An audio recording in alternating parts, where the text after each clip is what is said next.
disais tout à l'heure, dans une autre vidéo, que parfois nous considérons comme chose de rare ce qui est d'une extraordinaire banalité. Et c'est souvent un manque d'expérience qui nous fait croire la rareté d'une personnalité ou la rareté d'un événement, et quand en vérité, ce n'est pas le cas. Un cas intéressant, c'est quand on a affaire à des étrangers. La fascination que nous avons pour les étrangers tient au fait que nous ne connaissons pas d'autres personnes qui leur ressemblent. Et par conséquent, nous avons tendance à les considérer comme extraordinaires, remarquables, uniques, alors que lorsqu'on se retrouve dans leur pays, ou tout simplement qu'on voit des films qui mettent en scène des gens de leur pays, on s'aperçoit à quel point ils n'ont rien d'original, ces gens-là. Et le grand défaut, dans beaucoup de domaines, notamment dans le domaine de la recherche astrologique ou autre, c'est de croire quelque chose de rare, et par conséquent de vouloir l'expliquer par une grille de lecture qui passe par la rareté des facteurs, alors que c'est quelque chose d'extraordinairement banal. Il y a une certaine, je crois que c'était en l'an 2000, j'ai organisé un atelier à ce sujet, dans la salle de la maison d'association du 13e, où il s'agissait, en s'amusant un petit peu, de dire, voilà, aux femmes vous allez dire ceci, aux hommes vous allez dire cela.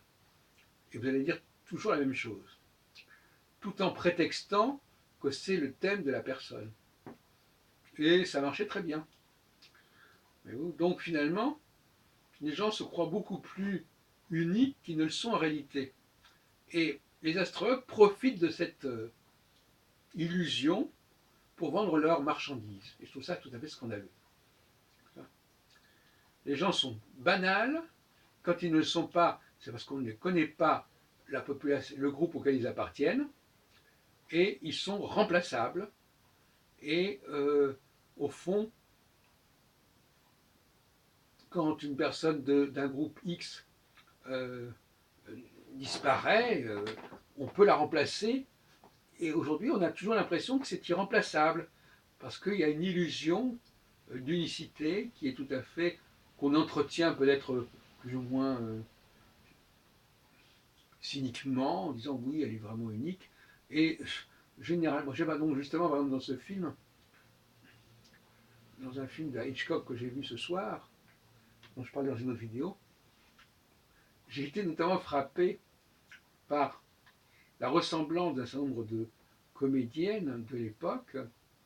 C'était un film qui était tourné dans le milieu des années 30, au début du cinéma parlant.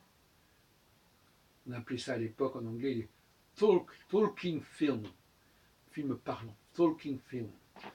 Et pour le distinguer du cinéma muet en quelque sorte.